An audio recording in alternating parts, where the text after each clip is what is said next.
If the Savior came walking into the room you were in, would you be excited or scared or upset? Would you want to leave? Would you want to stay? And what questions would you ask him?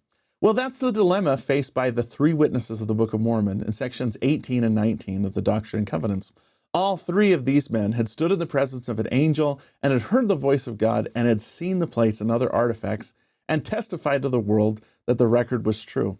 But each one of them wondered, now what? And what else am I supposed to do? And what does the Lord have in store for me? So first, in section 18 of the Doctrine and Covenants, Oliver Cowdery and David Whitmer had the opportunity to ask the Lord for revelation through Joseph Smith about what they should do. Joseph Smith later labeled this revelation having to do with the calling of 12 apostles in these last days, and also instructions as to the building up of the Church of Christ according to the fullness of the gospel. Interestingly, in this revelation, the Lord uses the word apostle for the first time to describe both David Whitmer and Oliver Cowdery. And we don't know if David Whitmer and Oliver Cowdery were apostles in the same sense we use the word today. In a general sense, the word apostle just means one sent forth, as in one sent forth to preach the gospel. Both David and Oliver were genuinely sent forth to preach the gospel, but there's also a part of this revelation that is addressed directly to the 12 apostles that the Lord intended to call to lead the church.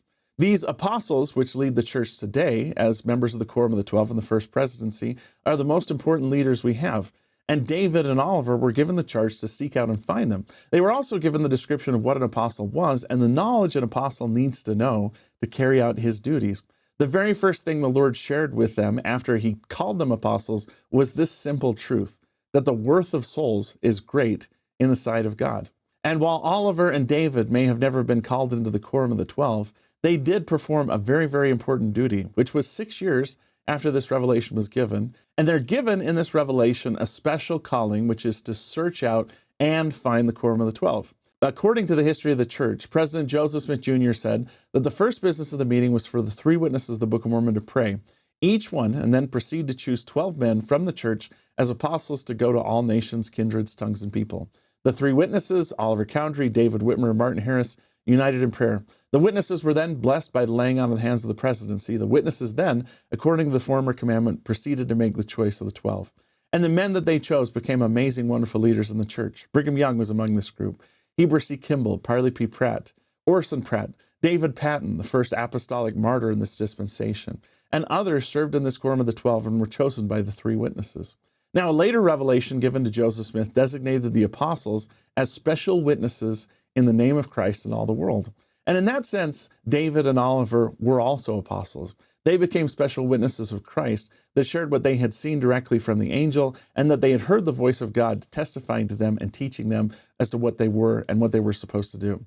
So they might not have been apostles in the way that we use the word, but they were apostles as one sent forth and apostles as people who became special witnesses of Christ. Section 19 contains another special witness of Christ, but this time given to Martin Harris. Section 19 was received during the time that the Book of Mormon was at the printer being printed, and it may have come in the summer of 1829 or early in the winter of 1830. The point was, Martin Harris was nervous about the book being printed. The person that they had contracted to print the book, E.B. Grandin, was very, very sticky about the requirements. E.B. Grandin refused to print any copies until he was paid upfront in advance in full, and this involved a considerable amount of money. Martin was going to have to sell his farm in order to pay for this. But it also seems like after these financial concerns on the surface, there were deeper concerns lingered in Martin's mind about his eternal welfare, especially after the loss of the manuscript.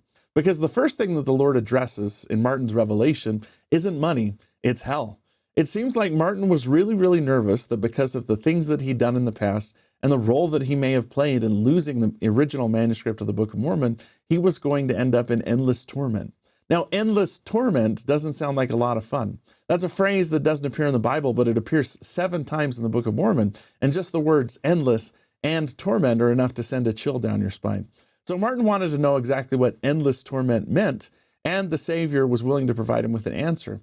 What the Savior taught Martin was that endless torment is not endless. The Lord said, I am endless, and the punishment which is given from my hand is endless punishment, for endless is my name. Wherefore, eternal punishment is God's punishment, and endless punishment is God's punishment. In other words, God isn't the sort of person that's interested in punishing people eternally or endlessly. It's called endless punishment because that's his name, but there is an end to it. The way James E. Talmage explained this was he said, "To hell, there is an exit as well as an entrance. No man will be kept in hell longer than is necessary to bring him to a fitness for something better. When he reaches that stage, the prison doors will open and there will be rejoicing among the hosts of heaven to welcome him into a better state."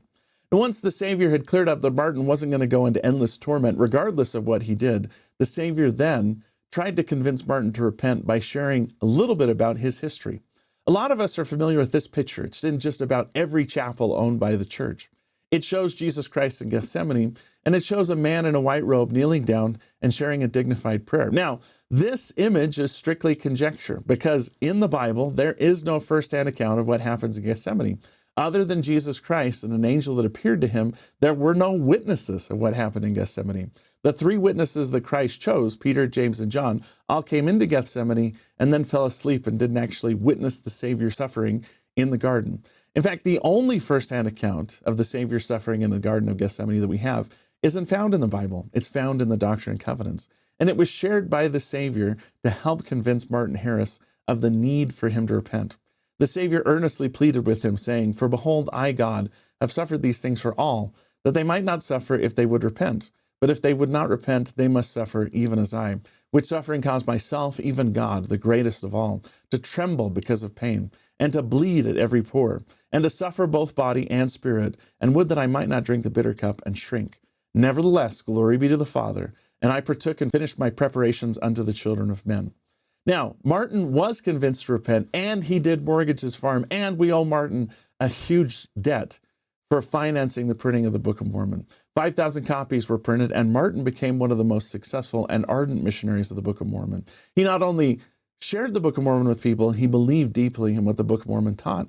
One outside observer of the church said Harris was a proverbially peaceful man as well as an honest man. He was slow to retaliate an offense. When urging the sale of the book with a pertinacious confidence in the genuineness of the Smith revelation, he fell into a debate about its character with a neighbor of an irascible temperament. His opponent became angry and struck him, Martin Harris, with a severe blow upon the right of his face. Instantly turning towards the assailant the other cheek, Martin quoted the Christian maxim, read from the Book of Mormon. It's also found in the Gospel of Matthew, that whosoever shall smite thee on the right cheek, turn to him the other also. So all three, David, Oliver, and Martin, sought the Lord. Some of them received a commission to go forth. Some of them received a commission to sacrifice financially, but all of them gave, and all of them became special witnesses of Christ, and in a unique sense, apostles in every sense of the word.